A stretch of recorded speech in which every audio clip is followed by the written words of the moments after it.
stiff arms of crap out of Drake Kirkpatrick right there. Going down again, and it's Q. Glenn Williams. Fighting through contact, fighting through offensive line, beating a double team, multiple moves stacked into one. Just a play of pure domination. This is actual film. This is actual football talk. It's a football show. We're supposed to talk football, not storylines.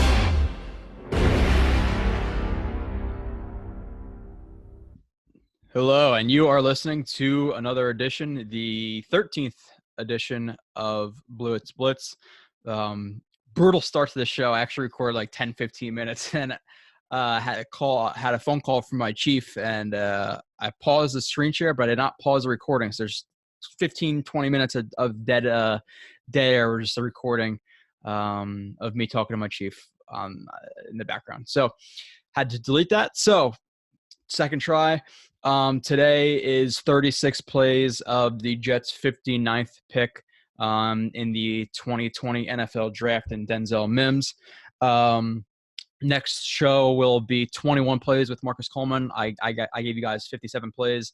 Some people like it shorter. Some people like it longer. Listen, if you don't want to watch all of it, which is going to be like 2.5 hours of Mims, watch an hour. It doesn't bother me, but I'm putting out the content out there for people who want to watch the entire thing, especially next episode with Marcus. 21 plays of the guy who played in the NFL. You guys saw him on the Perryman show. We'll be breaking down both film and Senior Bowl one-on-ones. So the Senior Bowl one-on-ones are pretty fun. So we're going to see what Marcus thinks about those. Next show should be Ashton Davis, or it will be Ashton Davis. Maybe Marcus will come back for that. We don't know, because that's what the people voted for on Twitter. The Cal safety who I didn't hate – and I'll give a quick rundown because I kind of did it before. I went all over the place. But first-round pick, fine with Becton.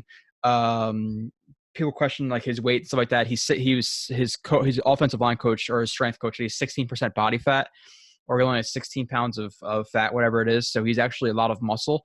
He's just a freak of nature. I'm happy to hear that he's going to try to play at 355 instead of 370. So that's a positive. Another positive is to see that he is the day before the draft, he's working out. The day of the draft, he's working out. The day after the draft, he's working out with Duke Manyweather. And the thing was that they said that he was gaining too much weight because he wasn't eating enough food, and then how his body was absorbing the food. It was screwing him up. He's actually eating more now, and he's losing weight. So I don't think that's going to be a problem for him. I think he's going to stay on top of it. The flag drug test is still a slight flag for me because how you got to be smarter than that, to be completely honest. Especially during that time, I don't know exactly what it was for. Based on the way he was interviewing, it seemed like it was probably weed. If it wasn't, then maybe it could be better. I don't know, but I think it's irresponsible to be doing that near the draft or whatever the diluted sample was because of. You got to be a little bit better than that. But the Jets were in a good position, obviously. At pick 10 coming up, you still had Wills, you still had Wirfs, you still had Becton on the board. And I was praying that Wills fell because Wills was the number one guy. He went to the Browns, and then I was completely fine with either Becton or Wirfs. And it kind of seemed like the Jets were taking some swings for the fences with some of their picks, guys with really high ceilings. And I've said it before, he was drafted with Becton, that I think he could be the best tackle if he reaches his ceiling. He's going under a good offensive line coach and Frank Pollock. So hopefully he develops into that future long-term left tackle. He's already going to be a really good run blocker, has to work on his pass sets. And just for people who are, going to be continued following the show, I ran into some all 22 of these guys. So I have all 22 of Mims today. I have all 22 of Ashton Davis. I have a lot of all 22 of P. Ryan. I have all 22 of Becton. So I'm going to do an all 22 version of his show where we're going to show more pass sets. We're going to show the end zone angle of him run blocking and things like that. So you're going to get a whole nother show of Becton, 30, 40, 50 plays, whatever it may be. So keep on the watch out for that, because not a lot of highlights, not a lot that you're going to see on YouTube are his pass sets. I'm going to break down the pass sets that I have. Like I said, I was lucky enough to run into some all 22. Somebody sent it to me. I will not be sharing that out there because it's a very tricky game with all 22 from college. You don't want to screw up your source. So that's staying with me. But then even after, like I said, P. Ryan, I have like 6-7 games on. I'm not going to do we'll go through the picks. We'll just do that now. Becton, completely fine with it. Good pick.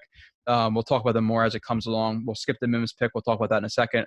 Ashton Davis was a little bit confusing at the time, but I had a feeling the Jets, and a lot of my mock drafts, I had the Jets taking a safety somewhere in it because Marcus May's deal's up after this year. Doesn't seem like they're going to sign him. I think he's like 27, 28. So he's coming to that range where it gets a little bit more risky. He had injury problems earlier in his career. He's been pretty healthy the last couple of years. But Davis is a guy, and a lot of people are concerned, oh, well, it's a Jamal Adams replacement. That's not the case. He's not the same player as Jamal Adams. He's more of a center fielder. He can play in the box. He can play slot and coverage. He can play on tight ends.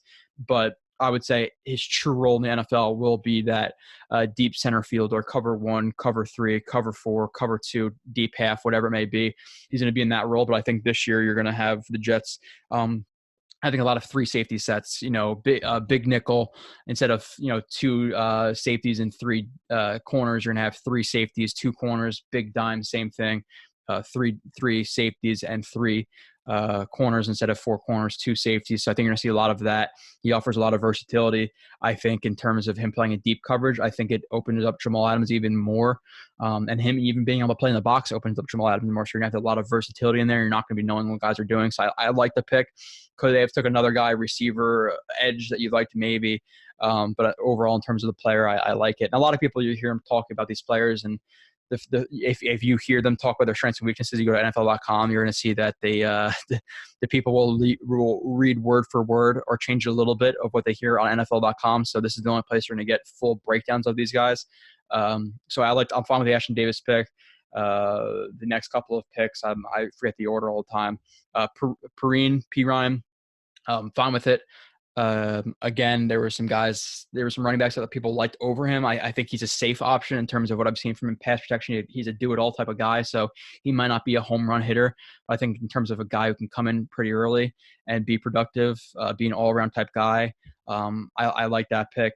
The pick I had a problem with, Morgan. I think you could get Morgan later in the draft. Again, we'll go over his film. I'm not going to fight a lot on Florida International University, I think it's called. So it's going to be a lot of like broadcasting on YouTube. So hopefully I can get something out of that. There's only like a couple guys who I don't have a lot of stuff on, and it's Morgan. It's going to be Clark. I think I have Clark. I have like 3 games from him on YouTube that I could watch, which is it's not all 22. And then what's his name? Bryce Hall. But continue on with the guys. Morgan, I think they could have taken him later. Listen, again, it's another swing for the fences type pick. People say there's a higher ceiling than a guy like Jake Fromm, who's still there, where Jake Fromm might be a decent backup and a pro-ready type guy. But in terms of a good backup and a guy who can develop maybe into a trade chip, they felt more comfortable with Morgan, and that's fine. Listen, I don't really know a ton about either guy. There were guys who were all on Fromm and liked Fromm a lot more, and there's also analysts who liked Morgan more than Fromm. So I'm not going to go crazy until I watch the film. Cameron Clark's a pick I really like, guy who was a tackle. Forget what school it was off the top of my head. Charlotte, I think it was Charlotte. They're also green and white. So he's a guy who's going to transition into guard. I'm hoping that he plays next to Becton. Him and Becton have a connection. They work out together. They train together. They talk. So I think having those 2 guys next to each other would be awesome. Maybe not a left guard or a right guard right now. Maybe he takes over midseason. Maybe he takes over next year. But I like that pick. Big physical guy. Moving on from that, P. Ryan was actually after Morgan. No, I forget the order. No, because it was the first day, the 2 third-round picks. Okay, yeah. So it was I'm blanking out now on the guy's name. Whatever. The second, third round pick. Okay, yeah. So it was Davis and then Zuniga. Zuniga, he's battled some injury problems, but again, he doesn't seem like a guy from the little I've watched with a lot of bend. He seems like an explosive, fiery guy with like a 4.6 40. So he might not be able to run and bend and dip the edge, but he's a guy who's pretty versatile. He plays his hand in the dirt. He could play outside linebacker. Explosive speed, good power. So fine with that pick again. You might have liked Bradley and I and things like that, better at that pick, but how do you know how the Jets are exactly going to use these guys? So as long as they were addressing positions of need, which they did, I would say overall, I would have liked another receiver somewhere in the draft. So that's my issue with it. But moving on, I think the only guy I missed was the punter. Listen, receiver there, would I have liked it? Yes, sure. But how much do 6th-round picks work out? Whereas if you're getting a good punter, if you're getting a top 5, top 10 punter, they make a difference in the game. I don't have to explain it. Flipping the field, pinning guys in the 5-yard line, pinning guys in the 10-yard line, it really does help. So I'm hoping that that he turns into a top 10 type guy, and then it's a worthwhile pick. It's a 6th round pick. I'm not going to go crazy about that. But like I said, overall, my problem with the draft was probably taking, just like to be a little bit nitpicky, I would like to take a quarterback later. I think Morgan would have fell a little bit more.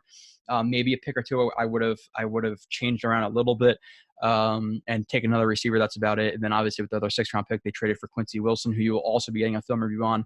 All these guys are getting a film review on, minus the punter. I'm not going to do a film review on the punter.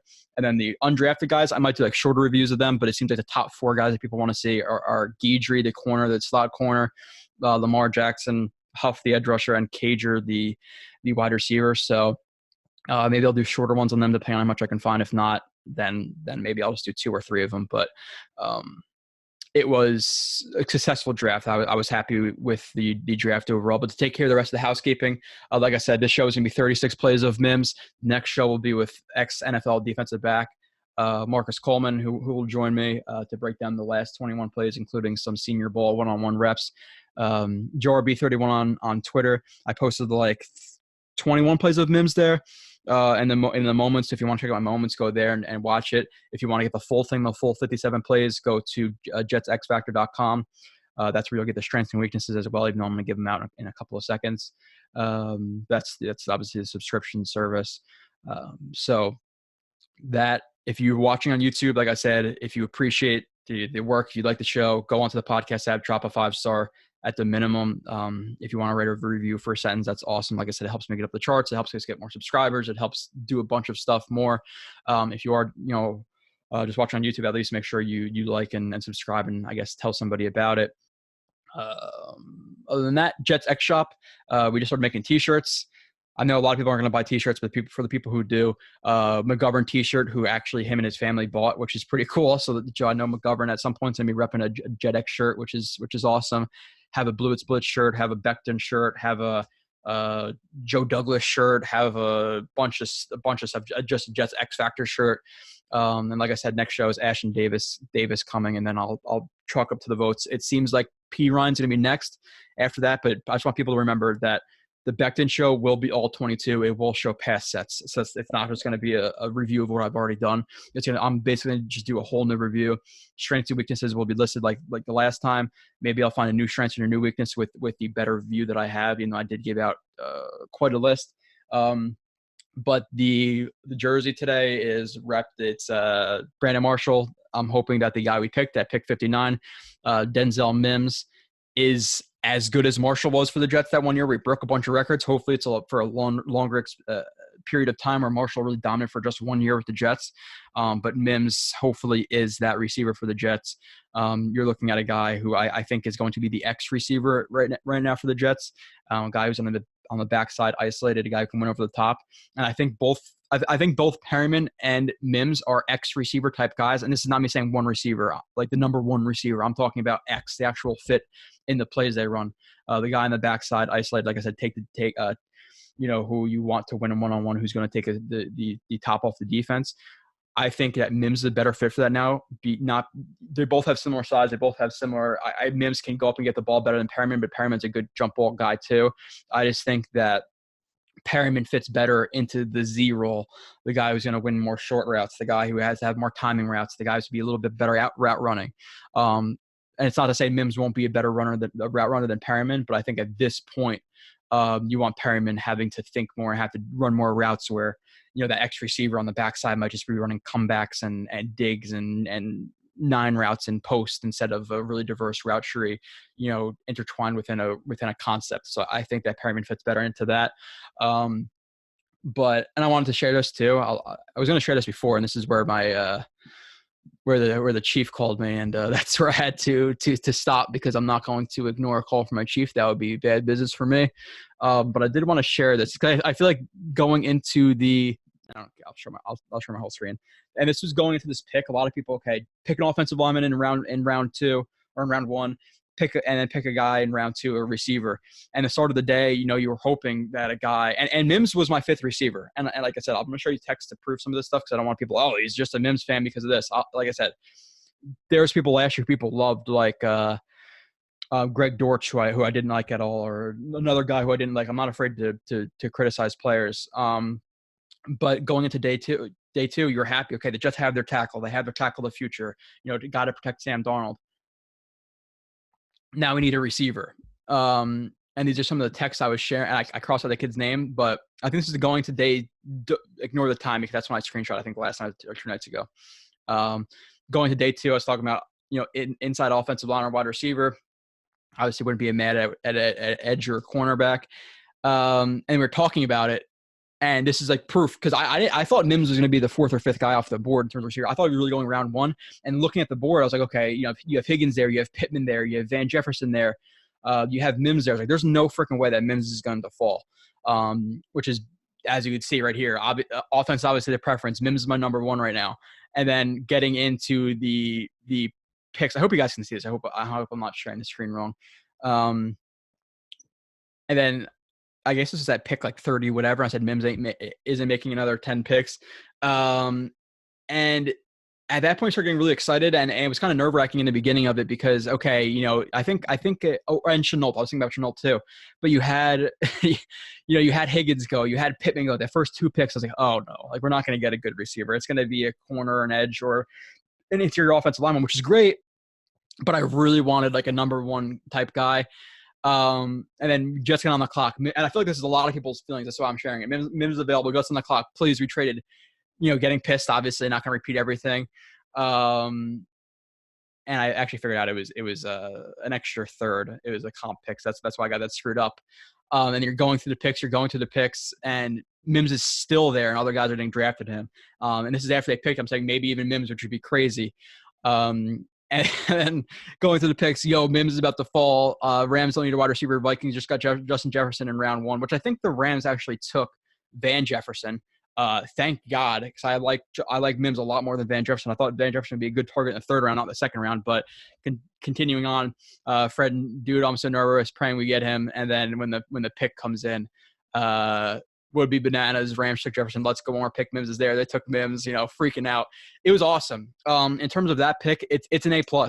Yeah, you're playing a risky game, trading down, but maybe they liked a couple of guys who went between those picks that they felt could have been a good receiver for them, so they traded down. Picked up an extra 3rd round pick, which then got traded into 2 4th round picks. So I think like Morgan was basically for free, and another guy they got was basically for free. So they traded pick 48 for Mims and 2 4th round picks. So even if you don't like Morgan, just assume that we got Mims at 48 and Morgan doesn't even exist on the roster. I think we got like him and Clark basically for trading down, which is ridiculous. And the 6th round pick, I think from Demaryius Thomas that we traded early in the offseason last year. So we got that pick back from the Patriots. We got like 2 4ths and a 6th round pick next year to trade down and still get Mims. So I was absolutely ecstatic with Mims getting him. I feel like he could be a true number 1 receiver. He has a lot of things to work on, which we'll talk about right now, going through his film. But wide receiver Baylor, 6'3", 207, 33 and 7/8 inch arms, which is really long arms for a receiver. Those are really nice long arms, a great thing. 4.38 in the 40, 38.5 inch vert, 6.66 3-cone, so you can move. I don't agree with everybody who's saying the lateral quickness thing. I'll show you why he doesn't win off the press sometimes. And 131 inch broad. His drop rate, and there's different drop rates between ESPN stats and info, and different rates between Pro Football Focus. I didn't see a ton of problems with it, but per ESPN stats and info, I think it's called, his drop rate in 2019 was 4.3%, which is lower than Judy at 4.5 and lower than Lamb at 5.4, which is funny. You heard a lot of problems with Judy's hands before the draft, but Lamb actually dropped more balls than Judy, but whatever. In 2018, his junior season, he had a broken hand, 11.4 drop percentage. But like I said, he played with a broken hand. So might he have a drop or two? Yeah. Does he have hands like Larry Fitzgerald? Not necessarily, but you're going to see some ridiculous catches I'm going to show this guy. So he has the ability to go and win balls, but he also had 20 contested catches last year, which is 2nd most in the country for a guy who has bad hands. That's pretty good to be 20. I had 20 contested catches, and a lot of people too will talk about his yak. He didn't have a high yak percentage. A lot of his balls were on fades.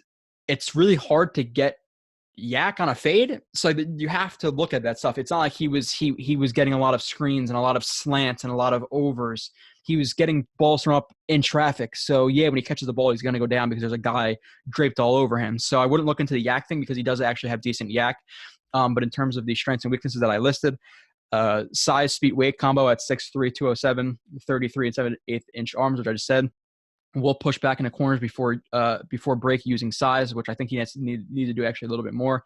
Acceleration, top-notch body control, catches ball with good hand positioning, tracks ball well, snatches ball far outside of his frame, will box defenders out, 50-50 ball winner, red zone weapon, strength, especially in hands, arms, and legs, aggressive mindset, blocker, which I love. Shows me dedication. I said it before. Good long speed on tape, which also showed running the 40 in 4.38 seconds. Ability to get off press needs work. He has the ability to get off press, but he definitely needs refinement there for sure. Has some variety in releases, stretch, get evens, walk it out, shuffle, even though he needs to add more, change it up more. There's so many times where you see him do simple releases, which I'll show. Some ability to make quick movement, sharp breaks considering size, also shows BAM steps, which we'll go over. Tracks ball well. Physicality and routes show up often with push-offs and push-bys. Has good feel for how to use hands to fight with cornerbacks in phase. Great timing on fades. Shows light hands, which we'll show. Exaggerated drop issue, like I said, which is lower last year based on ESPN stats and info, lower than Judy and Lamb. Weaknesses that I wrote down. Routes need work overall. Can see some dead time at top of routes. Needs to be more aggressive with break steps, which I should actually spell. That's the wrong type of break step. Needs to stop reaching for his drop or stop steps or whatever you want to call them. Like I said, don't go too crazy with that stuff. Rounded routes at the top or rounded routes as his drive step isn't under frame.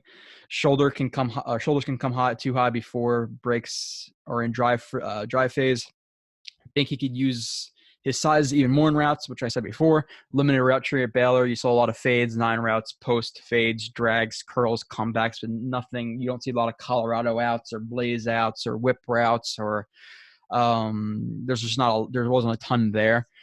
He ran the same amount of routes a lot, but it's not saying that he can't run the other routes. So he just wasn't asked to do a ton. Needs to commit to break steps. Breaks and steps will get eyes out of breaks early as he leans out. Too many simple releases, not testing cornerbacks. Body catches at times. I saw it a few times. I want to note it down. Bose routes out instead of holding line too often. So I watched 2019 on all 22 of the 2 Oklahoma games. I watched on YouTube Texas, Kansas State. Oh, these were all 22 too, so I lied. So I had Oklahoma 2 games. I had Texas. I had Kansas State.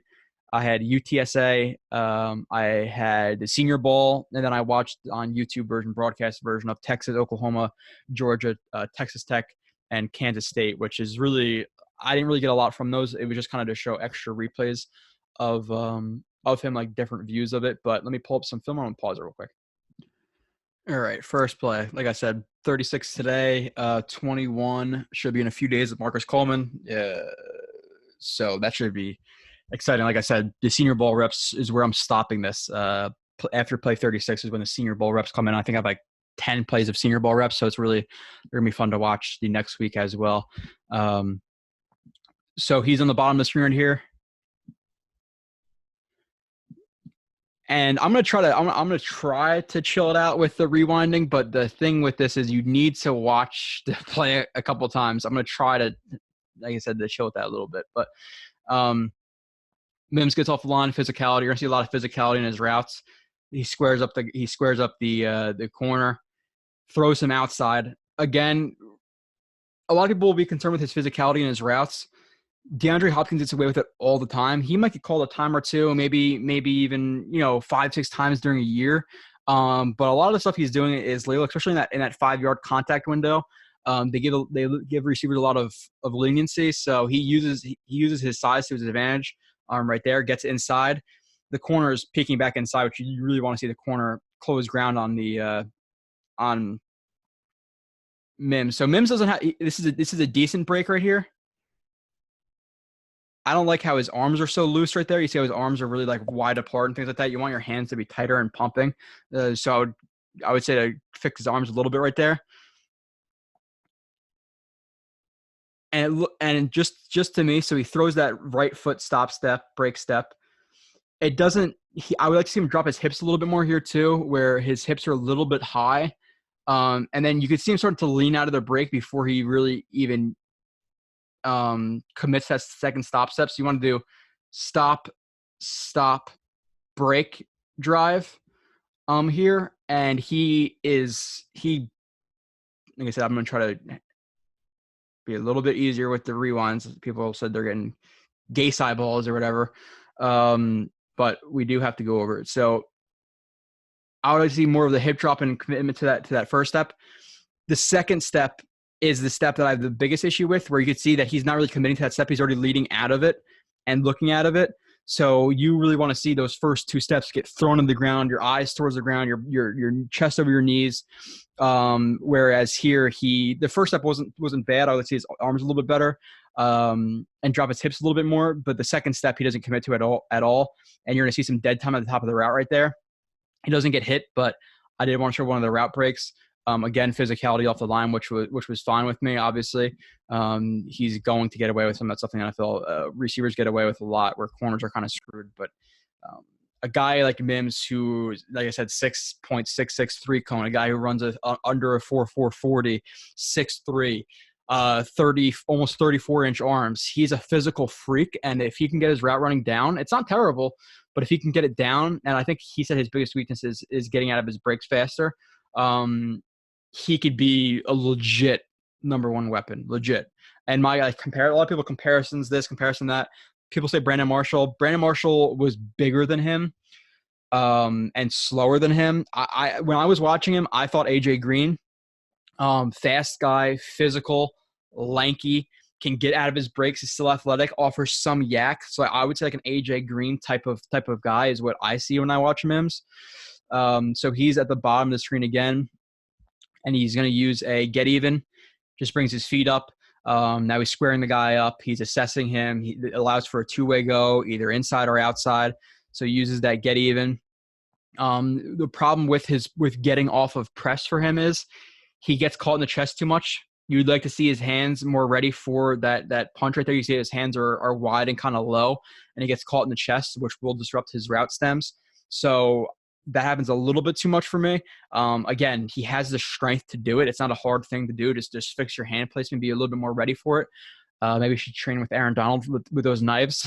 Maybe not, but he needs to be more ready for that jam. Gets jammed. You can see it clearly affects him. Now he is able to wipe away the hands, swipe away the hands, chop away the hands, whatever you want to call it. He gets to the inside. Again, you'd like to see the corner close some more ground right here. And he's going to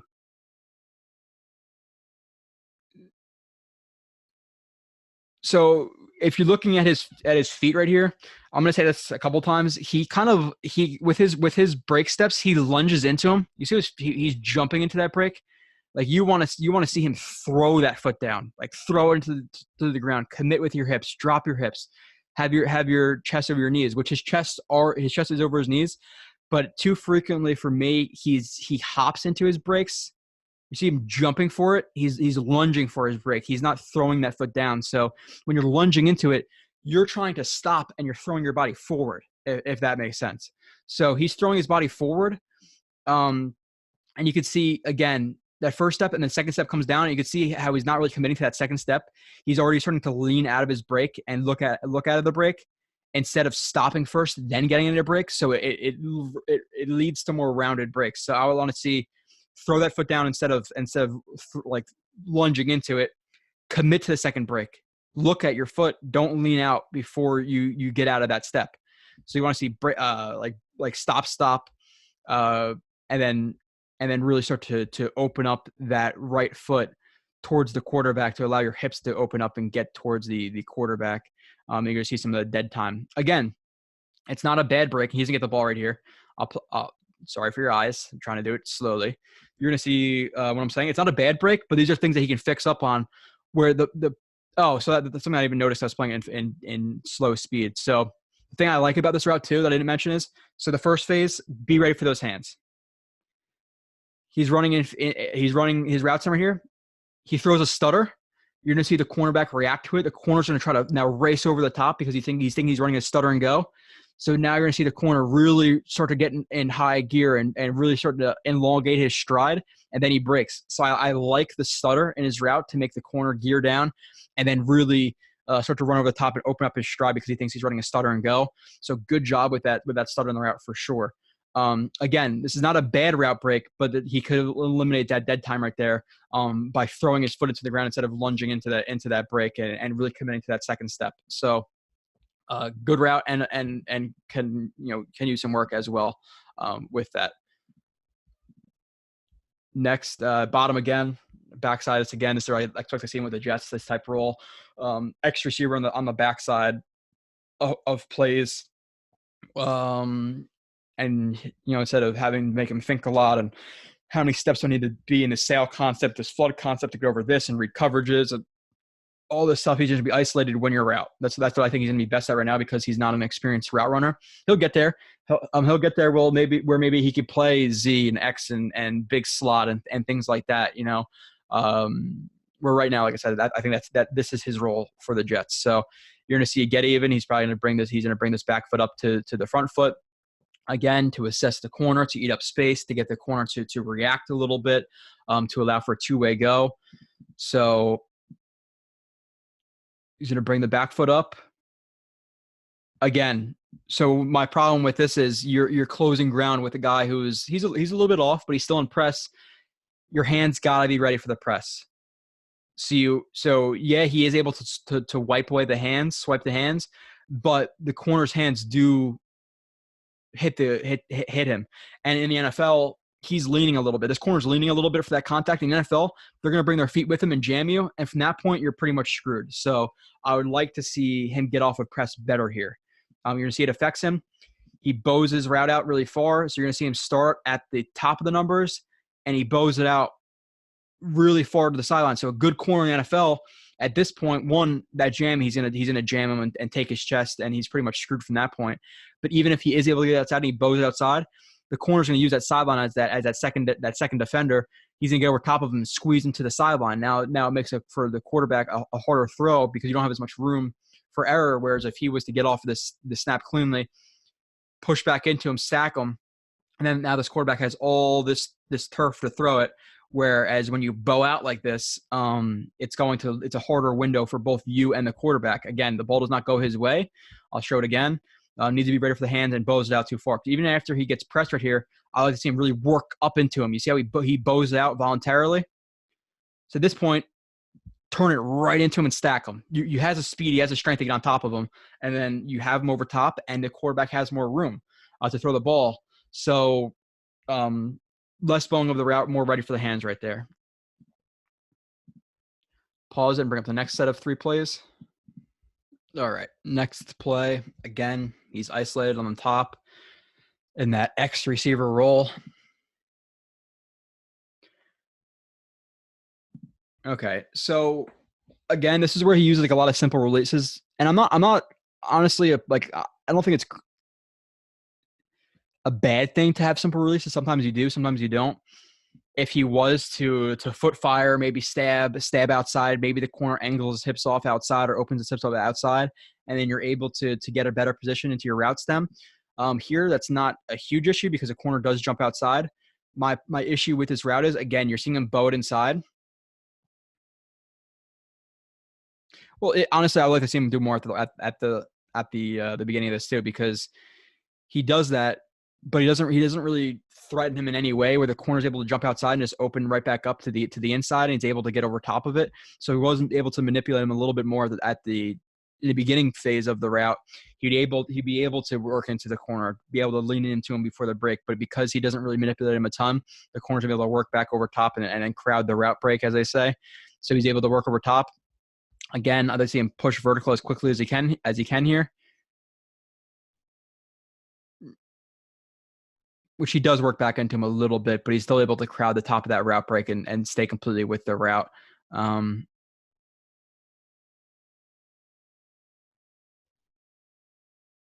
Again, not the sharpest break. You can see his drive foot's a little bit far outside of his frame there, but I'm moving to the next play.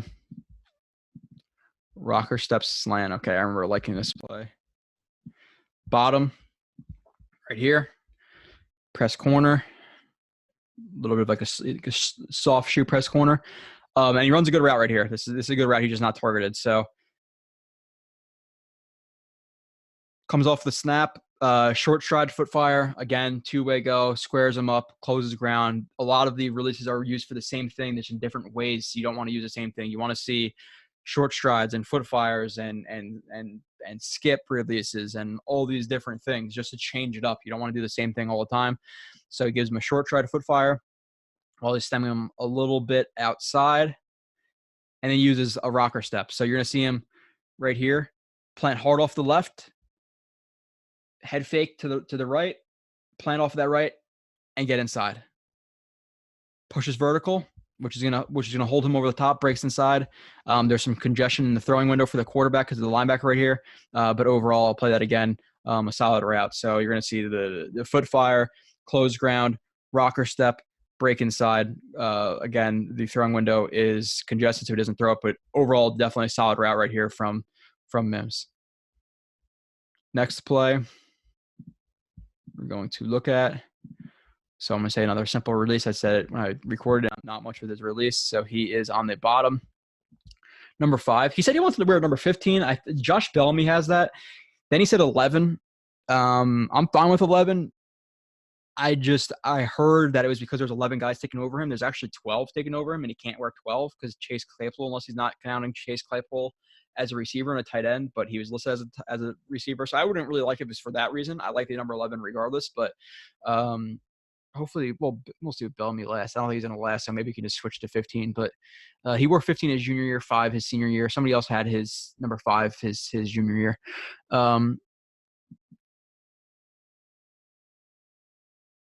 Again, this is where you need some work with the releases for me. He does have the ability to, like I said, short stride, foot fire, and all those things. But too often he's happy with these just get evens and releases outside, the speed releases outside. And again, the corner's not really threatened here. He stays square, but give him, work up to him with like like I said, a foot fire. Give him a rocker step, outside, inside, outside. You got to do something a little bit more to manipulate the corner. The corner's not manipulated right here. He opens up outside, again, top of the numbers, and he bows his route out to, way beyond the bottom of the numbers, and the cornerback is able to stay over top because he didn't manipulate him in the first phase. So he needs to do more work at the first phase right here to get himself in position to win vertically. So again, you're not going to see much of a release here. The corner's able to stay over top. The corners in the NFL are going to be able to do it. So needs to do more there for me to like that route. Next play, not ready for hands. Again, he's on the top right there, isolated, that X roll. And you're going to see him, and this is where some people say they didn't see the press problems. I saw the press problems. It was not a lot about lateral quickness for me. It was a lot about being ready for hands. Because I think he has quickness. I think his 3-cone time shows that. But again, uses that get even again to get even again, two-way go, et cetera, et cetera. This corner, if you're looking at him pre-snap, he's leaning forward. He's on his toes right now. He's most likely going to jam. Now, he could be faking it. There's guys who could show the soft show, play off, and jump jam you. But when they're leaning forward like this and they're showing you this body, these body mechanics, you have to be ready for the press. So he's showing press right here. So I'm fine with the get even right here. Maybe let's see even more of like a split release, like bring this foot back while this foot's going forward and kind of get even, but while retreating a little bit to assess him. But it could even be a stretch release that he didn't get into. Stretch release, get even, whatever. But the corner lunges for contact. Again, catches him in the chest. You can see how much it affects him. It throws him backwards. Tries to defeat the hands. Can't really see this view if he does. It looks like he tries to rip through it right here. And then he gets into his break. But the corner already disengaged because the corner, when he has that position, he looks inside, he sees the quarterback get rid of the ball, so he just releases him into his route right here. But the corner would have been all over that route because he wasn't ready for the hands. So you got to be ready for the hands and press right there from Mims. All right, next play. And this is just a block. And again, I talked about it with the other guys. I don't know if everybody who's going to watch this show watched the other shows, which I severely doubt. Everybody's going to watch this show, watched shows on Ruggs and Judy and all those guys and Lamb. But blocking from a receiver shows me a few things. It shows me, one, you're dedicated to the team. You give effort every play. You're a hard-nosed player. You're not a pansy. And that's pretty much it. That's all it really is. If you see guys who are giving up, they don't like run plays, they're not going to block, and then that cornerback comes to blindside your running back or your receiver and forces a fumble or whatever it may be, or even if it's just not a fumble and it's just, okay, you could have got an extra 2 yards there, that could be the difference between a win and a loss. 2 yards, a yard, a fumble. And again, it's really about the dedication to the team, dedication of success every play, and not being cover your kids' ears, but a bitch. When guys don't block, people notice that. So this running back takes a handoff, and Mims isn't blocking, and this cornerback makes the block or makes the tackle because he didn't feel like throwing his hands into him and stalk blocking him. The running back's going to have questions about the receiver. You don't want to see diva receivers who are not going to block. Mims will block you. Best blocking guy we've had, honestly, Nunwa blocks pretty well, and Marshall, but you want guys who are going to drive really good stalk blockers. So here he just explodes out of his stance. Cornerback retreats in that soft shoe, gets his chest, gets him inside. And the good thing about this is, the really good thing is that he pulls his pelvis into him. You see that? He closes ground right there. The problem with a lot of receivers blocking is they're going to reach for you, and then they're reaching for you. The cornerback's going to be trying to get off of the block, and the elongation of the arms and the tugging like this, where it's really elongated, it's really dramatic, that draws refs' eyes. And when you're holding something like this, you don't have as much control as if you have them tight. Like, you try to hold 2 dumbbells like this for 10 minutes or 5, well, maybe not 10 minutes. Try to hold 2 dumbbells like this for 2 minutes, or try to hold dumbbells like this for 2 minutes. You have a lot more control when you're inside. You have a lot more power when you're inside. So it both gives you more power to get your pelvis and your body close to him without your arms like elongated, and it also reduces the risk of holding calls that you're going to see. So good job pulling his pelvis into him, getting his hands tight. And he's going to block him the whole play and just drives him. And the running back is tackled, but it's not because of Mims, guys, when the running back is going to run right to his side. So, again, great effort, great play. I know that stuff down. I've seen plenty of people out there on Twitter, I hate people who put up wide receiver blocking plays. You probably don't follow me, and I don't think you're doing correct evaluations if you're not highlighting receiver blocking plays, or if you don't care about it, because it shows you a lot more than you think it does. Hold on a second.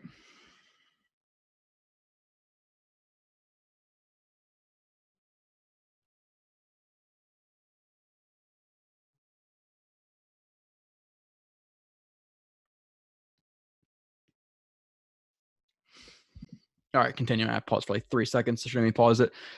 So he is on the bottom.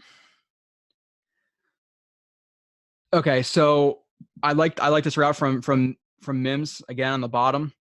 The cornerback is going to bail. I like that he attacks the blind spot right here after the snap. I'm not sure if he was releasing outside or not right away, which it looks like he was, releasing outside right away. But he reads the corner, sees him bailing. He attacks that blind spot, works into the blind spot. The corner goes to turn. Obviously, he's playing far over top right here. This corner is giving him the inside. So the good part. Sorry, I'm rewinding again. Trying to work on that. Again, it's hard to watch film while breaking it down, while talking, while trying to rewind it to show you exactly what I'm talking about. But I get the whole rewind thing. I will work on that. So attacks the blind spot with his break right here. Again, it's not the cleanest break for me. You can see how he's kind of like, you see how his body language, he's throwing himself into that break. He's not really exploding off of it. He's throwing himself into the break, which again is going to lead it to be more rounded. That drive foot's not going to be able to open up and get under your frame. So just break here. Just you want more lateral. You don't want him reaching for the break. So he reaches for the break. It leads to being rounded. You see how far his drive foot is outside of his frame, and you want your hip open up to where you're going to go. So his foot is open this way. So it's going to be hard for your hips to open up underneath of that corner when your hips want to go where your foot is going. And if you're, like I said, if you're not opening that foot, you're not going to open your hips as well. So it is a little bit rounded here because he throws himself into that break. So I'd like to see him do a little bit better job with that. But he is open, obviously. Makes the catch. And the corner is there for the tackle. But good job attacking the blind spot. Could clean up that break, though. Next play. Post corner never looks. Okay, yeah, this is a good route. So I believe this corner is just going to bail to the outside because he thinks he has inside help right here. Okay, so Mims comes off the line, stabs outside. Again, you want to watch leaving your feet right there. This whole motion, you don't have contact with the ground, and you're not able to change directions no matter how hard you want to get your feet back down. That's gravity's doing, not your own. So watch the hops. Stabs outside. Corner jumps outside, so good job getting the corner to react. He created that false step right there. Releases upfield. Corner thinks he has help inside, which, by the way, which he does have help inside. If the corner at this point should be playing, just continue vertically, because if he does break inside, this guy's going to jump down on it. So the corner breaks inside with him and starts to peek inside. Mims peeks inside, peek technique. Plants, breaks back outside, and is wide open for what would be a touchdown. The corner vacates a clean pocket, and doesn't see him and forces a ball up to this receiver down here. I don't know if he catches it. I don't care. But good job by Mims. Gets him to react outside. Now, the thing with this break is, again, he's pretty high into that break. You see he's staying straight up. You'd like to see him a little bit sink his hips a little bit more to that, because it is rounded. As you can see, he breaks off of that step and that foot is going straight out in front of him instead of opening up. So he could have been a little bit sharper right there, but good job peeking inside. Bad play by the cornerback, but good overall route by Mims on that one. This one is bad quarterback play. This isn't going to be anything dramatic in terms of like his route running. I just wanted to highlight this play to show that his Baylor quarterback was terrible. They had this guy. They had another guy come in at times. They had another guy. I think they had like 3 quarterbacks play this year. Mostly is this guy. But there was a couple other quarterbacks, and none of them were good. No offense to them. But there's a blown coverage. I don't know if one of these guys is supposed to pick up Mims. I don't know if the safety, they were rotating coverage and he was supposed to rotate over the top, and these guys were expecting him to. Whatever it may be, there's a blown coverage. Mims is running a post versus nobody. This, and I'm not trying to be dramatic, but this is, if you lead him, this is a 25-yard throw.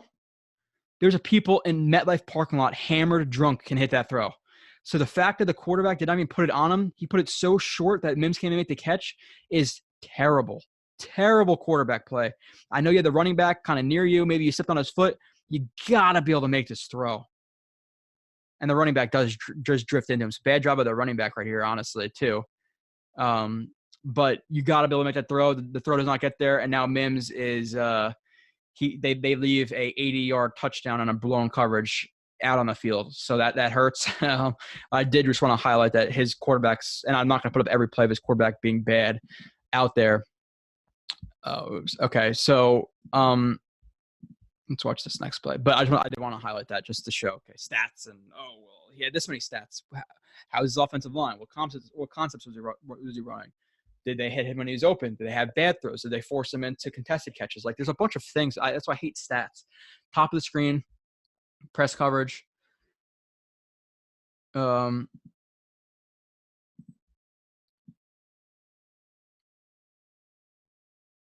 just like hops into another get even. Pretty simple release. The quarterback, the corner, again, which a lot of corners in college just plays their hands behind their back because that's what they're doing. They don't use their hands at all. He gets him to jump outside a little bit. Now with this, you would like to see him press up into him more and use his body, like those staircase steps that people talk about, or stair steps, where if you're running like a deep over, you're gonna break inside. You're gonna work vertical for 3 steps or 1 step, pushing off of the guy and then breaking into it. So you like to see like a stair step right here, where he's gonna obviously get him to react outside, break inside, lean back into him, break out or break inside. The thing with this play that I noticed in the second view I'm going to show is he actually does push off from his hand, so I'm fine with this. So he gets inside. He does work vertically a little bit. He pushes off with his left hand right here. You're not going to be able to see it in this view. And he's able to make a tough catch. So I'm good with the route right there. I'm gonna show the other view though, so you can see how tough the catch this is. It might not look hard. This is not an easy catch. So again, did I show the other view of this? No, I didn't. Okay. So he does push off him. So he gets him to react outside. He gets inside, leans into him a little bit, pushes off, breaks inside. The corner is actually able to grab his hand that he pushes off with and slingshot himself back inside, so he's over top of it. So the corner actually held him. So that's what gets over top. And he does clap this ball a little bit, but he's getting draped over right now. So the hands, as you guys know, they're too wide right now. But in this position, it was a hard catch. So he does clap that ball a little bit more than you like to see, because he catches it almost with his they call that writer's palm on the top hand right there. So a little bit of a clap, but a hard catch. The thing with this that I really like is that corner's arm is in there. So corners will do that when they're beat. Even if they can't play the ball, they're going to try to throw their hand in between your body and the ball. Ideally, it's between your arms and the ball, so you literally can't pull it into you. This looks like it's over top, so maybe he could pull it in, but it's going to have to rub underneath of his arm. So it's not an easy catch to make while you're falling to the ground with a guy draped all over you with his arm in, so you can't pull it into your body. And he's falling down on top of you, and he's able to secure the catch right there. So great job by Mims in this catch. Again, you'd like to see a little bit cleaner of a catch right here, but with that corner on top of him and his arm inside, for him to be able to pull us in, hand strength, a lot of things going into that. So really good catch from Mims right there. So he's able to make those contested catches. You're going to see some ridiculous catches. I don't know if they're more in this show or next show, which ones are the better catches, but crazy. Another one, I'm not going to go over too much on this. I do want to make the shows not each 2 hours, even though it's Mims and it's a draft picks, you're going to get some decent shows. So if I get people complaining, hey, I don't want to watch 3 hours, guess what? I didn't force you to watch 3 hours. You can watch 30 minutes for all I care. Bottom of the screen, isolated. You're seeing a trend here. He's the X receiver. Again, the running back breaks out to his side. I'm not going to go over the run play and all that stuff. I don't know what the run play was. It was a counter. So he does a good job. Again, hands on with a stalk block. Pulls his pelvis in. Again, it sounds little, but it's technique you're looking for. Pulls him inside, elbows tight. There's not much of that herky-jerky, not as much room for a holding call. Keeps him tight. Sees the running back running to his side.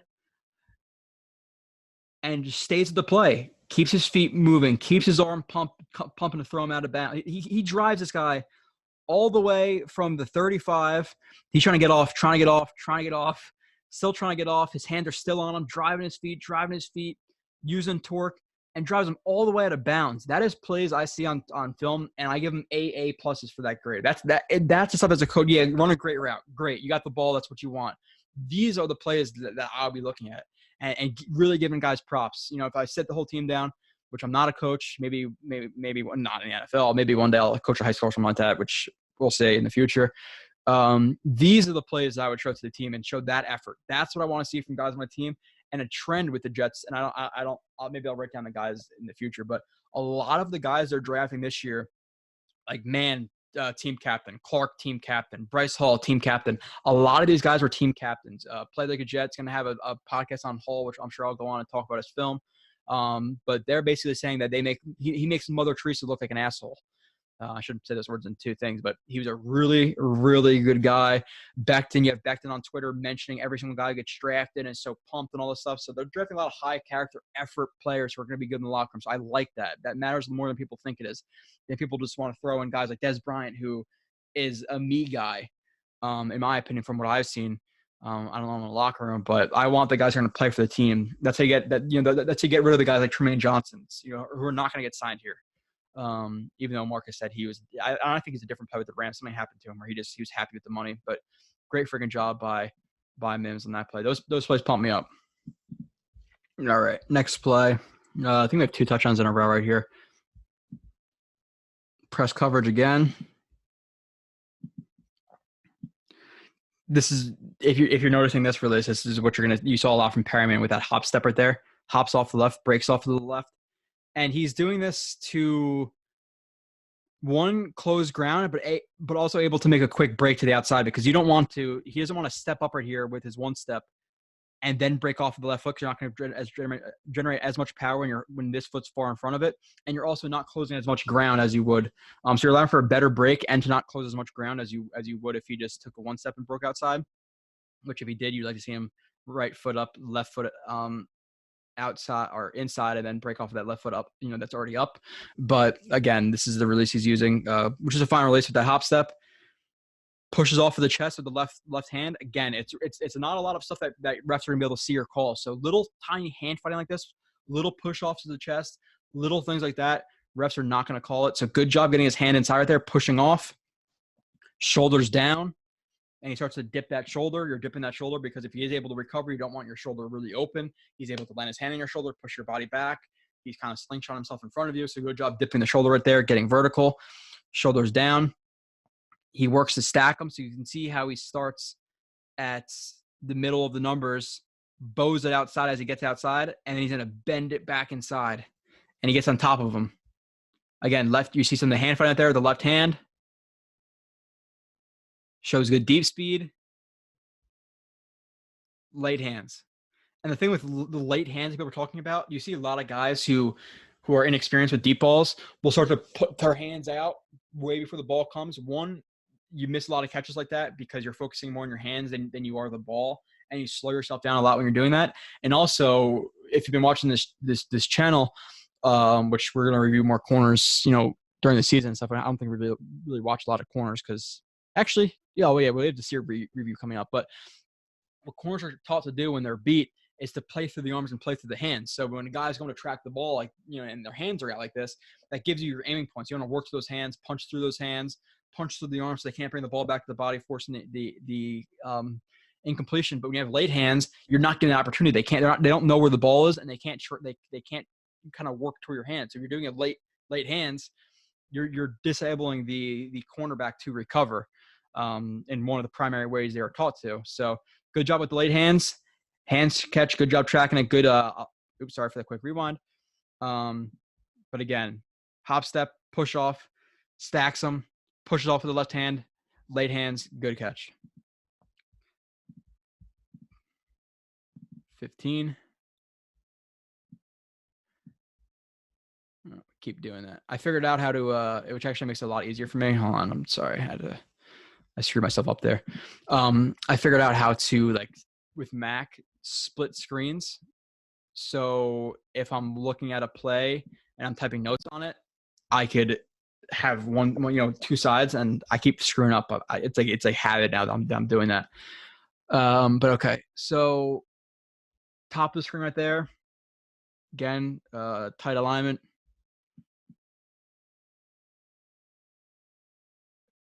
There's a lot of physicality in that route. So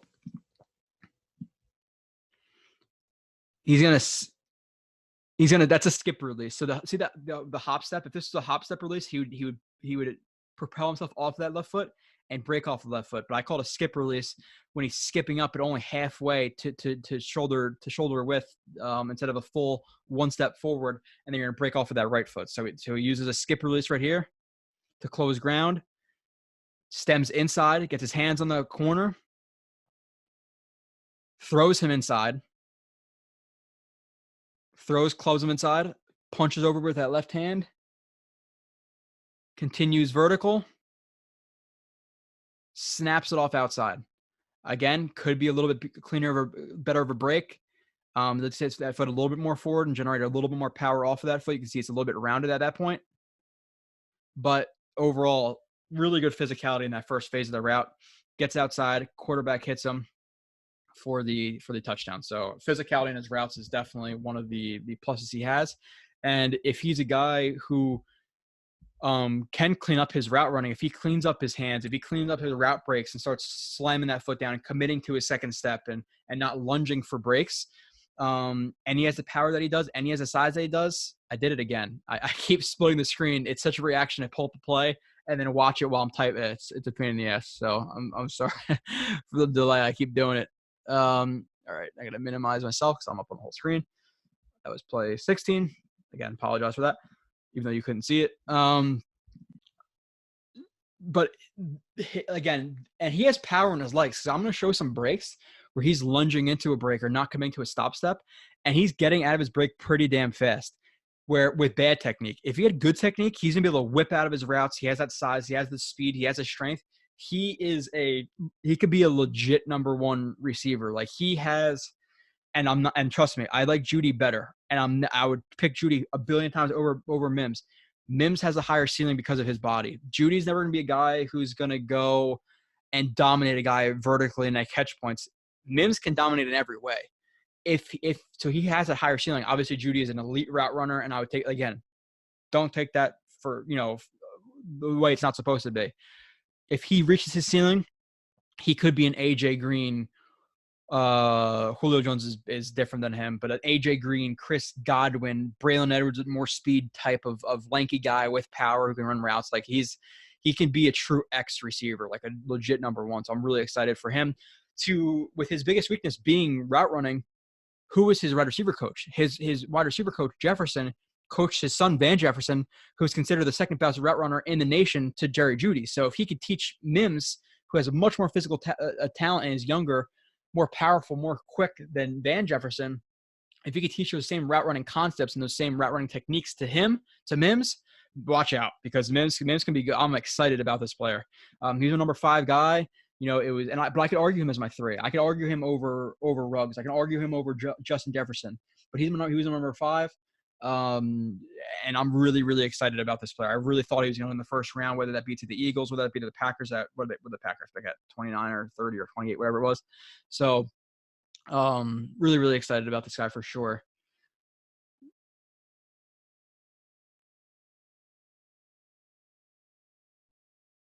Again, not much of the release there. Kind of, he brings that left foot up like a get even. Tries to get inside of him. Breaks inside, gets his hand inside of him. So like he definitely needs more work on his overall. Yeah, that is him, right? I'm looking the wrong. No, I'm not. So this is what I'm. No. Oh, sorry. I apologize. That is not him. My blank that all out from your mind. He's from the top. That's my fault. Okay, yeah. So he runs a speed out right here. So the thing I like about this route is he's really selling that drive face. If you see that body language, he is sprinting over top of you. You really are going to open your hips and you're going to start to get scared. He's going to beat you on a deep ball. So good job selling that drive phase. I'm fine with his shoulders coming up right there before the break.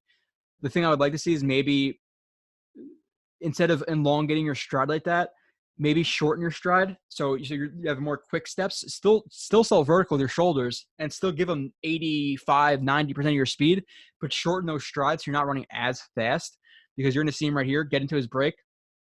Again, you could see his feet are off the ground here. You're watching him to the top right here.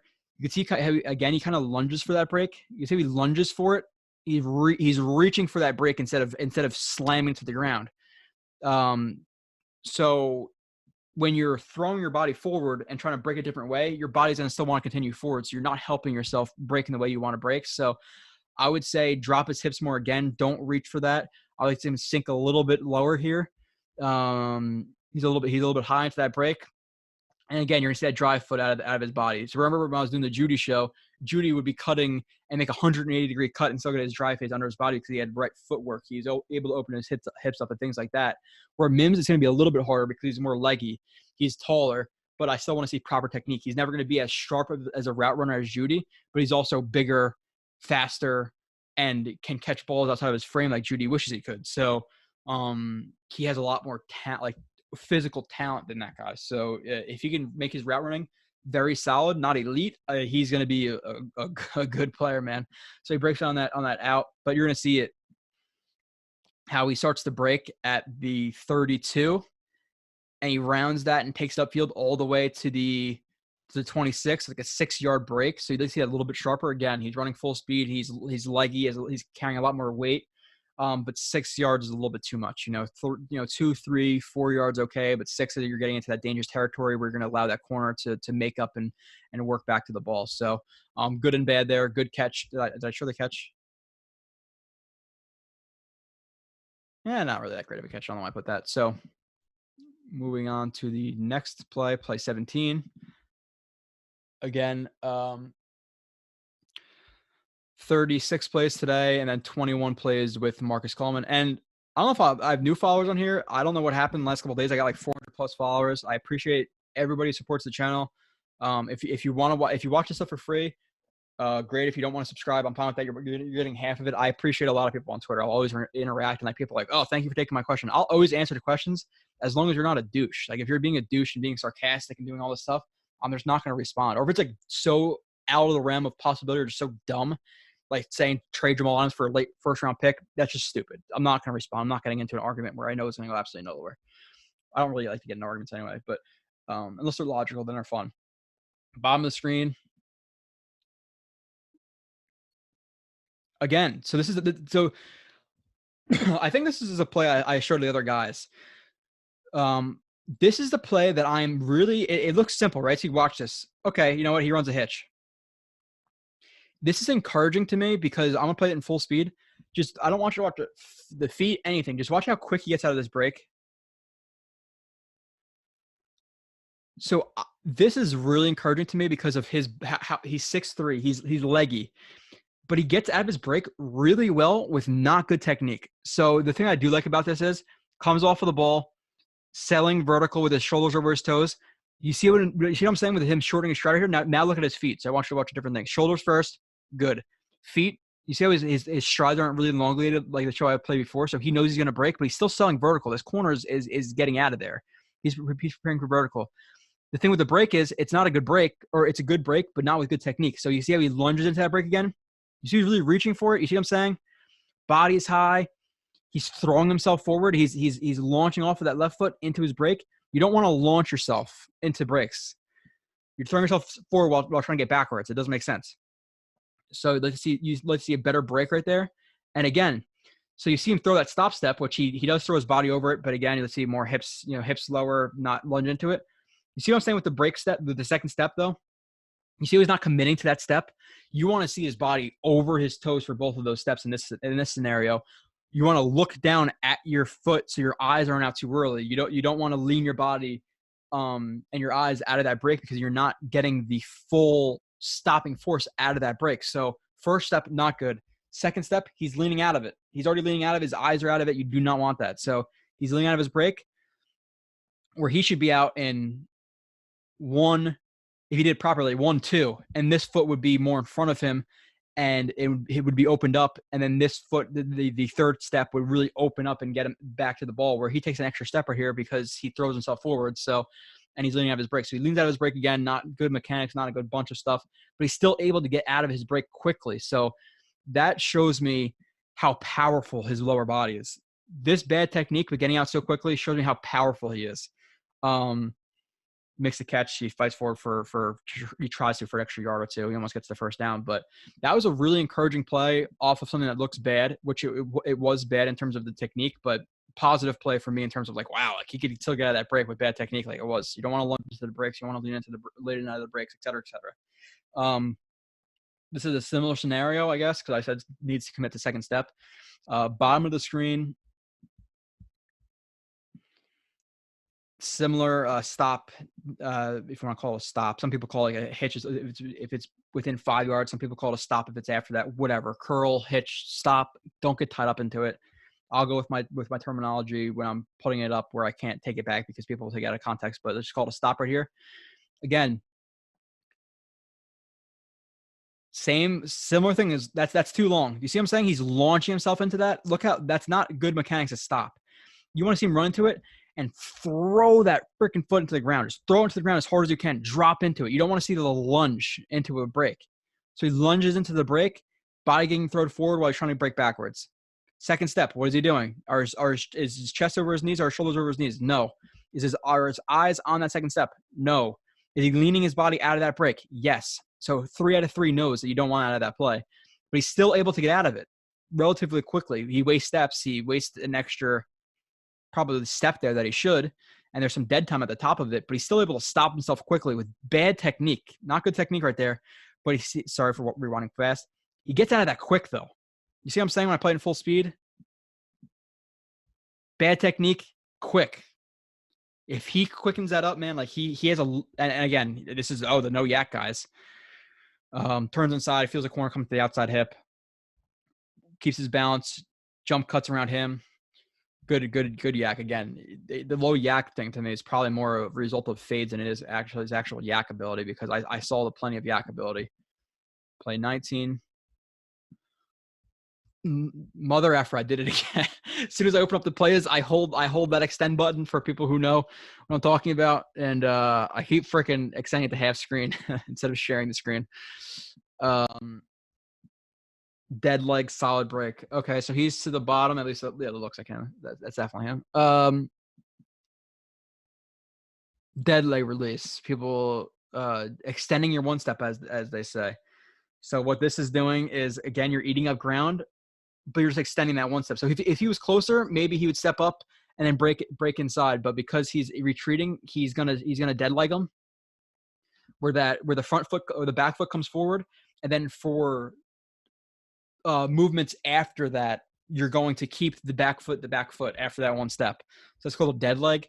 So he dead legs him to square him up, to read him, allow for a two-way break, plants hard outside to get inside. So you're going to see the dead leg.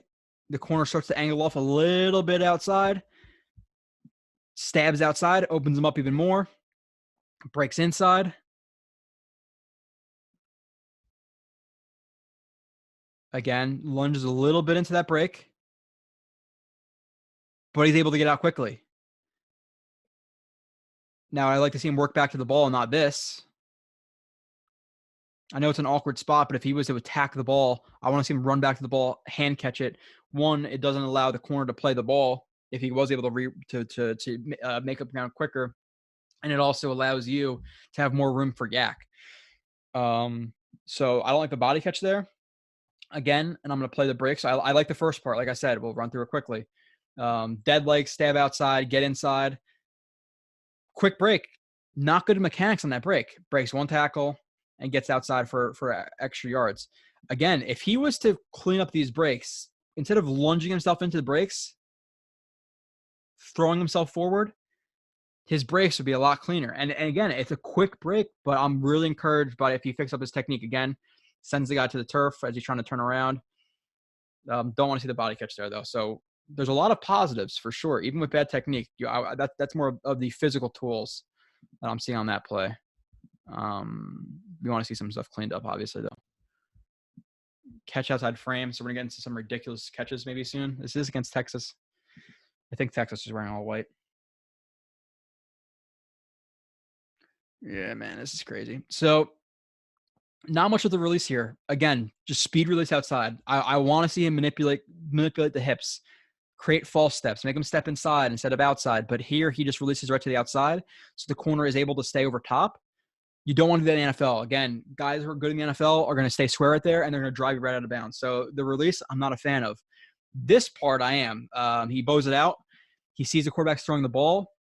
He's keeping – and the good thing about this is that he sees the quarterback looking at him. He makes sure to engage or continue engaging with this guy. He doesn't want to get off of this engagement too quickly to allow the corner to work back to the ball. You want to keep him off of you and then work back to the ball at the last possible second, because then it's you and the ball, and the corner's not going to be able to interfere with your catch. So good job staying engaged with this guy and turning at the last second. I'm going to show the catch from a different view.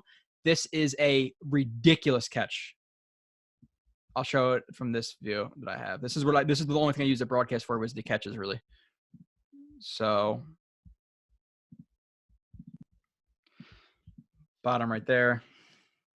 Again, I want to see more to release right there. I'm not sure what the flag was on.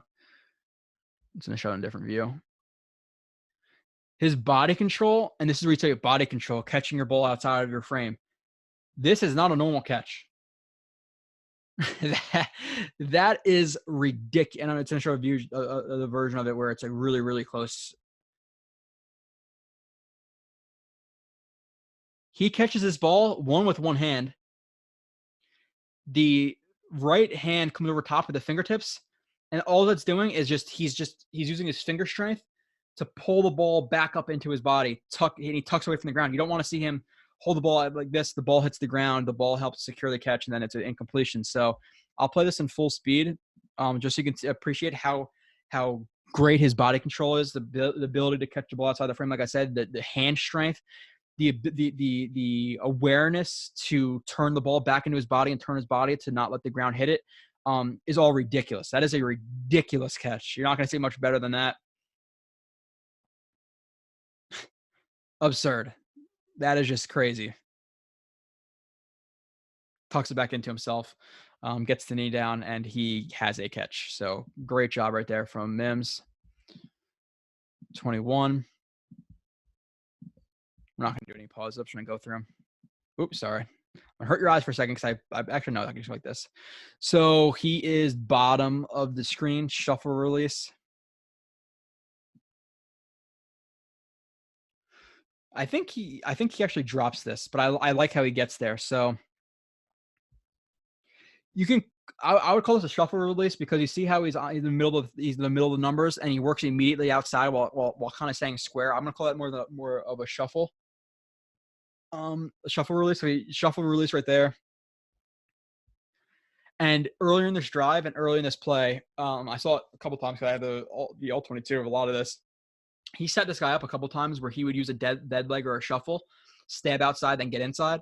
And this time, I think I'm going to show this later in the show where it's like 2 continuous reps, I think, of him doing this. I don't know if it's this game, though. But he sets him up where earlier in the game, he beat him inside on a slant. Now he uses similar release. It's not a dead leg, it's a shuffle, but it looks the same. The corner maintains heavy inside leverage. Plants off of that left with a little stab, a little head fake. Shows speed. Works to get over top of him. You're going to see that left hand come out into the chest. Again, super subtle. It's not something that a ref's going to really see or think is worth calling. Pushes them off to keep that distance between them. Attacks the ball. He does drop it. It looks like the corner is able to get his hands into there, and he does drop it. But I like the process of getting to that situation where he can catch the ball. So, good job right there. 22. Oh, good catch. And I have a replay of it again. All right. Okay, this wasn't anything crazy. Top of the screen runs a slant. Deeper slant. Nice catch. So,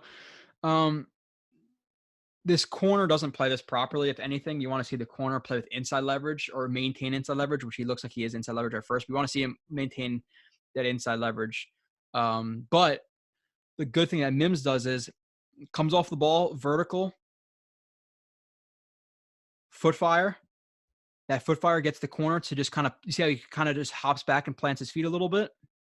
Again, sorry for the rewinding, but the foot fire in the middle of the route both shortens his stride while threatening the corner, while kind of making the corner think like, what the hell is going on? So it freezes him while also allowing for a two-way go and being able to break quicker. So good job with the foot fire. Could be a cleaner break inside. Again, you'd like to see more power generated off of that. You see how that drive foot is outside of his frame. That's not necessarily the body mechanics you want. You want to see this more in front of him. So it is a little bit rounded. He is able to work through the contact, and he makes a really good catch. I'll show the other version of this. Or I should have probably just showed the first version because I think it has all of it in one. Yeah, it does. So I'm going to share this. This freaking chair, I said, kills. Okay, I got to keep moving forward. Again, you're just going to close ground, sell vertical at first. Foot fire in the middle of the route, gets the corner to freeze a little bit, breaks inside. Nice hands catch. Again, really, really strong hands in this scenario. Tacks the ball. High point, good hand positioning. Like I said before, I brought this up before. Again, if you're just trying to watch a show, the wider hands on, you don't want that. You want your hands nice and tight. You want to catch the tip of the ball mostly with your fingertips. You don't want to catch with your palms because it can bounce off your palms. If anything, you want tight fingers with your hands slightly tilted inside. It's gonna hit your fingers, and it gives you that kind of like I can't even think of what the word is for that. It basically gives you a backup system of catching the ball. If you're just going palms, it can bounce off your palms. When you catch it with your fingertips, if anything, it's going to roll inside to your hands. So good job catching it tight hands, nose of the ball, catching with your fingertips. Really good catch. Obviously, catching the ball outside of his frame, had to extend from it. This is where you see the 34-inch arms, 30, I think it's 33 and 7/8, like I said before, but you see the length, you see the height. Quarterback puts the ball high, tucks it in, and is able to make that catch. So great job by Mims right there. 23 rocker corner. All right. Bottom of the screen.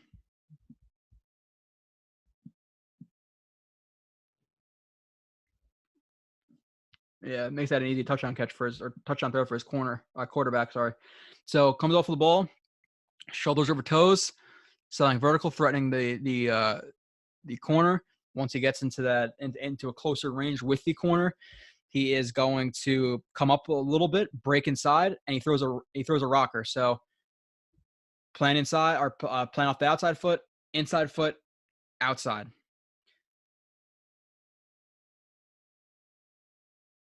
Rocker at the top, works through the contact, sends the corner to the ground. Quarterback just sets the ball on him, puts the ball on him, touchdown catch. Good job with the rocker at the top of the stem. Stutter fades early. All right, sorry, I'm keep looking at my phone. I get a bunch of texts right now. I don't know why. If it's not a call, it's not that important. Text, if it's something you're dying, you're not going to text me.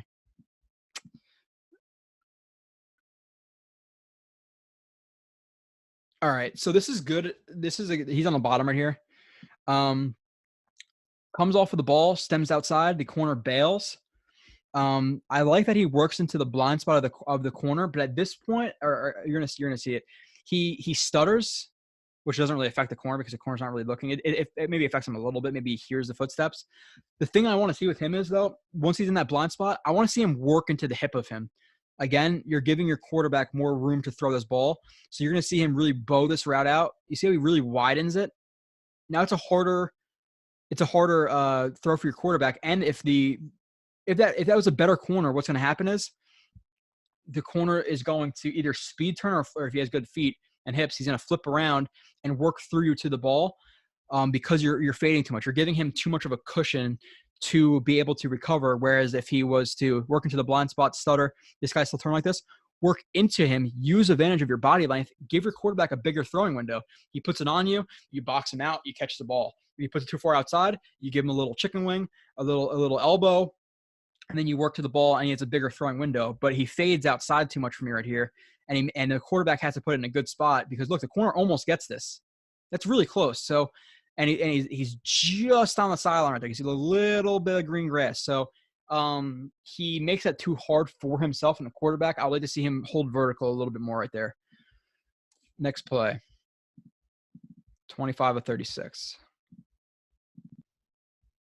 Accelerate for TD. He's on the top. There's not really much of a breakdown with this play, I don't think. He just releases to the outside. Again, not much with his stem right here. He just speed releases right to the outside. Good corner, speed turn, flip your hips, whatever, can stay on top of this. This corner lets him work into his blind spot, and he just accelerates past him. So all this really was the acceleration. And sorry, some of the videos I got were a little bit laggy. But I think he could have done more with his route stem right there, which, I mean, with his release. But like I said, I just want to show the acceleration he has. He kicks into gear right there and works past him, tracks the ball, attacks the ball, catch, gets his feet in bounds, touchdown for Mims. Mims TD. He's on the, I don't know where he is in this play. Top again. Okay.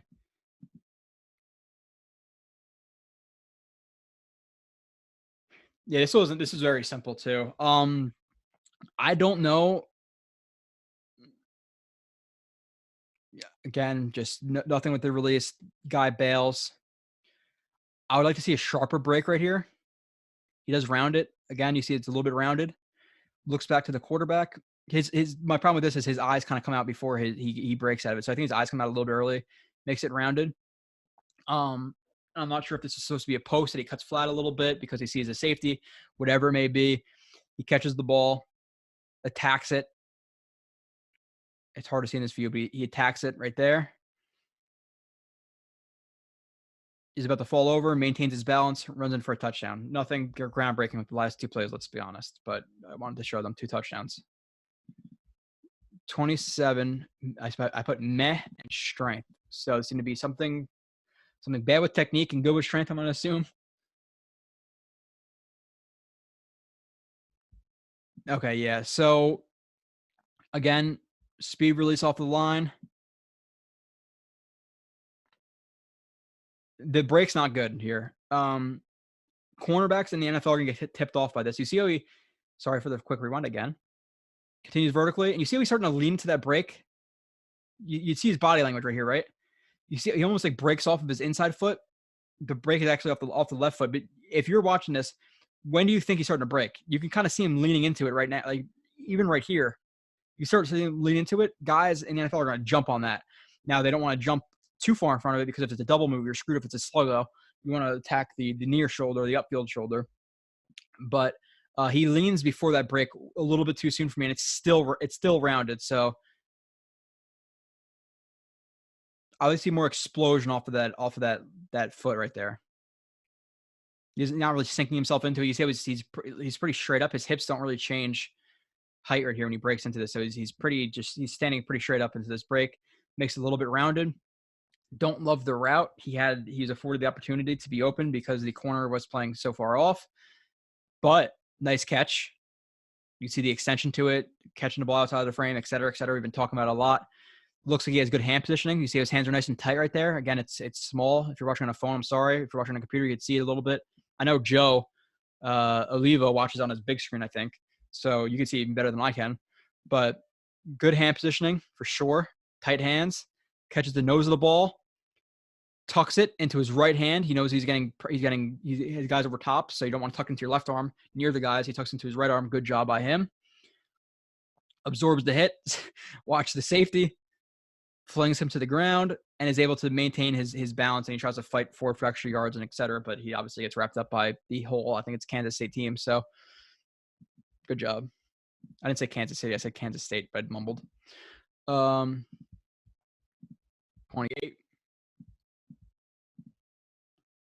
High point extension.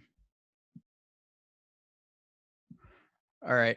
So top of the screen, the route stem looks, the release book looks pretty generic again. I don't want to just see simple releases to the outside. Good corners, NFL, going to shuffle, stay over top of you. They're gonna choke off your route right there. So I want to see more manipulation, manipulate the hips, manipulate the feet.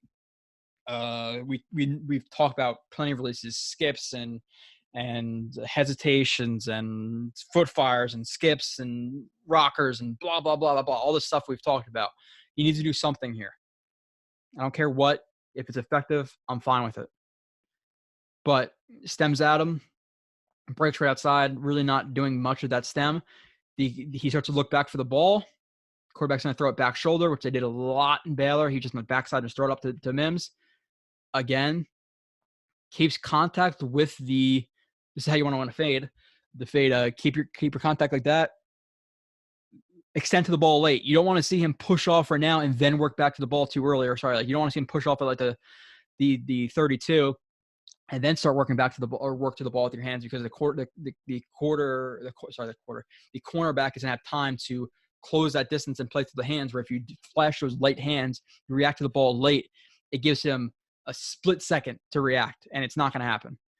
So keeps contact, extension to the ball, height, length, catching the ball outside of his frame, body control, tucks the ball in, and even runs forward for an extra couple of yards right there. Tight rope in the sideline. So great job by him. 29, vert fade timing. All right. He is to the bottom.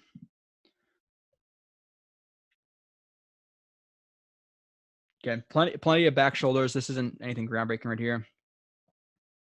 Stems towards him. Again, simple release. Breaks to the outside.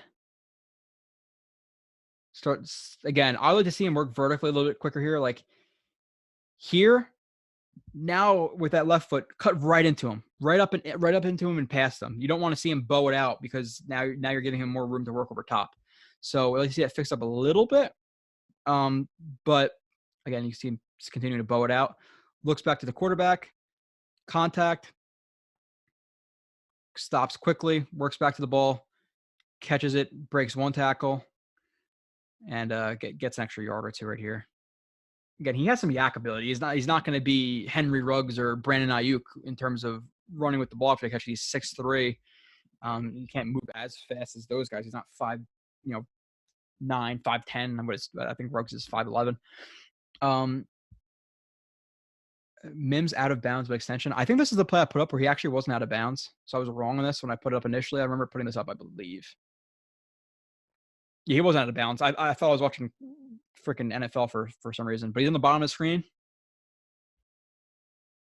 Shoulders down, selling vertical. The cornerback continues to get in his back pedal. Speed out again with his break. You're going to see it again. So he's lunging into it a little bit. Hands are wide. Again, you want to see the hands tight. You want to see the elbows tight. It allows you to turn your upper body quicker, your core quicker. When your hands are all loosey-goosey, throwing your hands out, you're not doing anything. The wider your hands are, the worse they are in terms of breaks. So his hands are a little bit wide here. And again, he's really lunging, not as dramatic as the other ones, but he's still lunging into that break. That leg is not going to create a lot of power. That leg is getting thrown forward. You're not going to be able to break outwards off a leg that's getting thrown forward. So you want to see that more kind of under his frame, this break. So he throws it out. Again, it's a little bit rounded. You can see how far that dry foot is outside of his frame. He's really leaning. Rounds it out a little bit. Quarterback has good timing with him. Extend, just like his like second level of extension. Like he'll extend and then extend again. Like he can just catch any ball that it's near him. He has ridiculous just ability to catch anything around him. Like there's a lot of balls that the quarterback is throwing that he's lucky he was throwing to Mims. He really was a time. Like why the quarterback throw, like not stepping through the throw, fading back like that. Like you have pressure in your face, but stopping a little pitch. So, which honestly, he's taking college hits. He's not very much of a bitch probably, but come on. Throws it high. Lucky as Mims. He's lucky he can extend like that because that was over his head. Ridiculous catch. Right foot in bounds. And he, I guess, almost moves the sticks. It's like 4th and 2 or whatever. I'm not sure if they went for it. 31. Body control and hands. Okay, we're getting to set a lot of these type of plays. Top of the screen. Oh, yeah, I remember this one. Physicality. There's our physicality again. So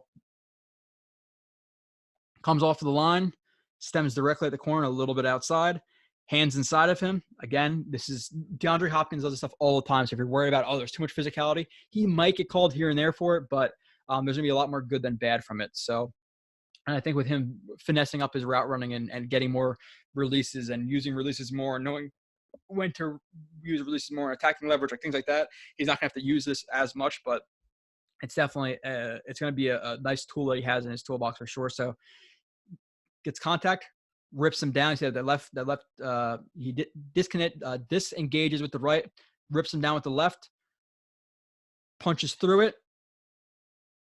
Again, the little subtle push off with that right too. So contact, rips down, punches through, push off again. Again, this is little stuff. It's just it's a little tiny slap that can change a centimeter of how close you are to him, which makes a difference. The cornerback is off balance, so he starts falling into Mims. He kind of gets lucky here. It ends up falling into his hip, falls into his hip, and obviously puts him off balance. And look at the extension to that catch right there. That's how he catches the ball. I'll just pause that. That is not an easy catch to make. He makes some ridiculous catches. So the corner falling into him actually prohibited him right here to make it made it harder catch. Ridiculous catch, extends to it, falls to the turf, touchdown right there. Again, good physicality in the route on the fade, pulls him down, punches through, extension, a lot of good right there. Obviously, the catch is ridiculous. Body control, extension, length, hand strength, hand placement on catches, which is important. Attacks blind spot power. He's on the bottom of the screen right here.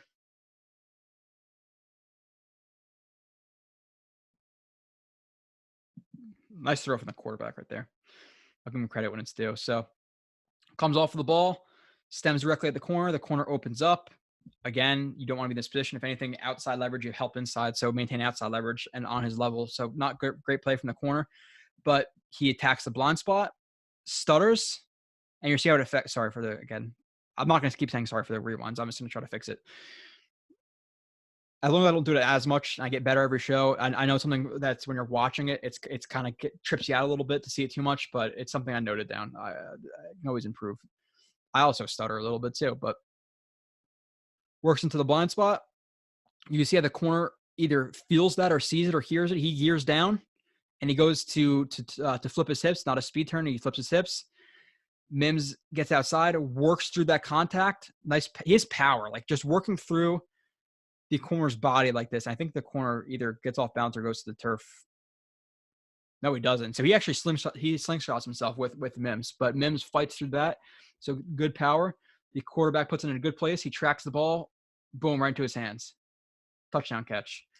He's going to be an X. He's he's interesting. We have 4 plays left. Play 33 right now. I have 36. Okay, so short stride TF, a question mark. So maybe it's maybe a short stride or a foot fire. Yeah, call that a foot fire, I guess. Short stride and foot fire. Like people say, okay, foot fire if he's not moving, or if it's a lot of really short steps, like a yard. Some people say a short stride if it's a little bit elongated, but shorter strides is normal. So call it whatever you want. I would call it a foot fire. Again, we'll see more power off of that break step right here. You see how he breaks, and it's that dry foot's not under his frame. So I would like to see him generate more power with that. Extends his hands, pushes off a little bit, at least it looks like, or maybe he's preparing for contact, but maybe he doesn't get contact. I'm not sure. It's hard to see on that angle. Looks like he might touch the chest. Breaks inside. Hands catch. Touchdown.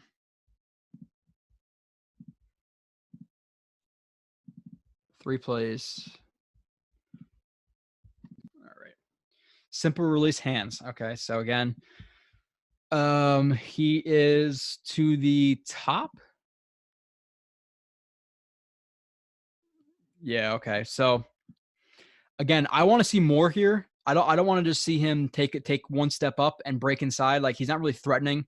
Again, if we've talked about all the releases. Whatever the release is, whatever you're comfortable with, we got outside leverage pressing you, whatever it is. There's certain guys who like certain things. There's certain guys who don't. I just want to see something. Simple release inside. The corner works to stay over top and crowd the route, which he does. Looks like Mims is leaning back into him. A little bit of a staircase step right there, so you can see him, his feet bending inside, and then there's one hard step upfield and breaking off it, called like a stair step. Breaks inside. Not a bad break, actually. He gets that foot under his frame. So good break right there. Ball's in front of him. Extension. I wouldn't question this guy's hands too much. Look at that catch. Look how far he's extended out for this catch. The body control, the hands, it's good. It's good. And he keeps his balance and runs in for a touchdown against the Horned Frogs. 2 plays, like I said. Next show will be with Marcus Coleman. The next show after that will be Ashton Davis. The next show after that will probably Becton or Pirine. I'm excited to do Clark too. I don't have a lot on him. If anybody knows anybody with Charlotte film, send it to me. But I'm excited about Clark. The mindset of those 2 guys. If you have Becton and Clark next to each other, there's road graders, powerful guys who are going to finish you. Have fun on the left side. So fade TD, top of the screen. That guy has outside leverage. Stems immediately outside, engages the contact, looks back with the quarterback, or initiates a contact, not engages a contact. Initiates a contact. He sees the ball's trajectory. You see how he sees the ball starting to come high. He places himself in front of or behind, whatever you want to call it, of the corner. Where at first he's like heads up with him, and he's going to place himself in position to box him out and get that ball. Tracks it. Extension. Again, look, his body's completely extended. Straight up. And he catches that ball. That's where that length comes in. That's where that size comes in the red zone. He's going to be a threat for Sam Darnold. And his hands, he has the ability to just get that extra inch or two when he's reaching. Powerful guy. He's exciting for sure. And we're more than halfway through this review. But like I said, Marcus Coleman coming on too. I wish I could have broke down these plays too, but I have to use my time wisely. He can't come on and break down 57 plays with me. So maybe if I can get him 21 plays next show, maybe I can get him to do Ashton Davis too. We'll see. So Last play. Another situation, he's not really doing much to set this guy up. Again, would like to see him do more. This is not called. Again, manipulate those hips. He just hop release to the outside. Again, propelling off to the left, break off to the left. You want to see him manipulate more. Gets into him. Again, he's within that contact window. Him, just because he's more powerful than the cornerback, doesn't necessarily mean this is going to be called. He drives him backwards. This is one of the ones where it's a little bit, that's really towing the line with this one. There's like 2 or 3 of them. I was like, okay, that might have been called, but college are a little bit more lenient, but still power. Keeps driving him backwards. The corner's not able to look back to the ball because, well, he tries to right here, it looks like, but he's more focused on just being able to stop Mims from running forward. Pushes him back, times the ball well. Nice hand placement. Again, nice tight hands. Ideally, you want to see like the thumbs and the fingertips being touching each other, but the tighter they are, the better. Nice tight hands. Fingertips. Catch the ball. Tucks it right into his body. Touchdown catch. That's it for this show. The next show today is whatever it is. Today's Thursday. Hopefully it's on either Saturday or Sunday. I'll release the next part. Then Ashton Davis will be right after that. So we're going to have shows pumping out again with all these guys, the undrafted guys. Even after the undrafted guys, we have Quincy Wilson. We have Pierre Desir. We have Patrick Onuwasar. I can't say it. We have Greg Van Roten. The Jets might sign another guy or two, which I think they would sign another guy or two, whether it be cutting Winters and signing Logan Ryan. They're going to do something. So plenty of breakdowns coming your way. I appreciate the support. All the new followers, really appreciate you guys. The new followers, the guys who've been there for years, appreciate you a lot. Joe Corsello, I think his name is. Still going to apologize for not telling you from Patreon that I made a new channel. Hopefully you're following it now and you got that free subscription. See you guys soon. Drop those ratings, those likes, share it. Again, I appreciate the support. I'll see you guys on Twitter. And if not on Twitter, I'll see you in a couple days.